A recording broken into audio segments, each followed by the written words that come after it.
Daaku Maharaj. And నా experience చెప్పాలంటే నేనైతే ఫుల్గా ఎంజాయ్ చేసా థియేటర్లో. అయితే ప్రతి యాక్షన్ సీక్వెన్స్ కి అయితే పిచ్చోన్ అయిపోయాను అనమాట.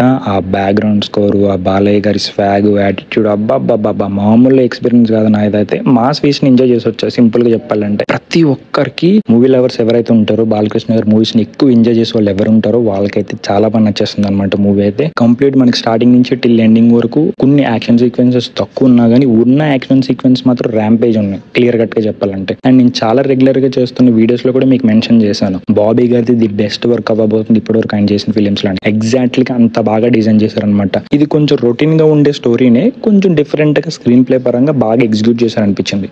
అండ్ ప్రొడక్షన్ వాల్యూస్ అయితే చాలా బాగా, బడ్జెట్ ఎక్కడ కూడా కాంప్రమైజ్ అవ్వకుండా చాలా బాగా ఇన్వెస్ట్మెంట్ చేశారనిపించింది. ప్రాపర్ అంటే బడ్జెట్ అటు ఎక్కువ కాకుండా తక్కువ కాకుండా లిమిటేషన్ లో దానికి మూవీ తగ్గట్టుగా బాగా డిజైన్ చేసుకున్నారు ప్రొడ్యూసర్. అండ్ అలాగే ఇంకా మ్యూజిక్ విషయానికి వచ్చేస్తే తమన్ గారు రీసెంట్ గా జరిగిన ఒక ఇంటర్వ్యూలో అయితే మెన్షన్ చేశారు మనకి, రజనీకి బక్కోడు, బాలయ్య బాబుకి బండోడు అన్నది.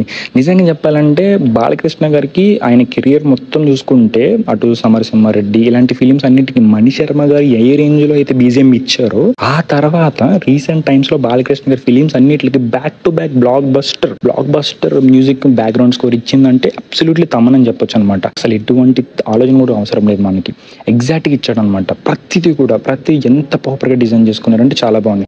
దిబిడి సాంగ్ కొంచెం ఎక్సెప్ట్ అది ఒక్కటి స్కిప్ చేసేస్తే మిగతాదంతా కొంచెం పోర్షన్ అంతా కూడా బాగానే అనిపించింది ఎక్సెప్ట్ అది. అండ్ మనకి ఎక్కువ మైనస్లు అయితే ఏమి లేవు. మోస్ట్లీ ఏంటంటే మనకి సంక్రాంతి వైబ్ లో ఉంటాం కాబట్టి మంచి మాస్ మసాలా ఫిలిం ని ఎంజాయ్ చేస్తాం కాబట్టి కంప్లీట్ గా మనకు ఒక ఫ్యామిలీ టచ్ ఉంటే అది బాగా ఎంజాయ్ చేసి థియేటర్ నుంచి బయటకు వస్తాం అనమాట. ఖచ్చితంగా మీ టికెట్ అయితే 100% వర్త్ అనేది చెప్తాను నేనైతే. అలాగా మీ ఫ్యామిలీతో వెళ్ళి ఒక మంచి మాస్ మసాలా ఫిలిం ని ఎంజాయ్ చేసి మీరు రావచ్చు. సింపుల్ గా చెప్పాలి, మీరు ఎక్కడ కూడా బోరింగ్ ఫీల్ అయ్యే మూమెంట్ లేని చాలా తక్కువ ఉంటాయి అనమాట. బట్ ఆయన టెంప్లెట్ లోనే బాబీ గారు వెళ్ళే విధానంలోనే కొంచెం హై డోస్ పెంచుతారు అనమాట. అండ్ బాలకృష్ణ గారి విషయంలో చెప్పాలంటే లైక్ ఆయన అన్ప్రెడిక్టబుల్. అసలు నిజంగా చెప్పాలంటే ఆయన ఫిలిమ్స్ ఉన్నాయంటే కంపల్సరీగా యాక్షన్ సీక్వెన్సెస్, ఆ కౌంటర్ లేసే డైలాగ్స్ అనేవి ఆయనకి తప్ప ఇంకెవరికి సూట్ కావు, అంత ఎక్స్ట్రాడినరీగా ఉంటాయి అనేవి. అండ్ కంప్లీట్ గా నేనైతే చాలా ఎంజాయ్ చేసి వచ్చాను మూవీని అయితే. మాస్ లవర్స్ అందరూ మంచి మంచి మాస్ థియేటర్స్ ని ప్రిఫర్ చేయండి, ఇంకా బాగా ఎంజాయ్ చేసి రావచ్చు మీరైతే. అండ్ అలాగే కానీ ఇంకా ఎవరైనా కానీ మన ఛానల్ కానీ సబ్స్క్రైబ్ చేసుకోకపోతే please make sure to subscribe cine మైకమ్ channel for more movie content కోసం. And that's it for video. See you on the next video.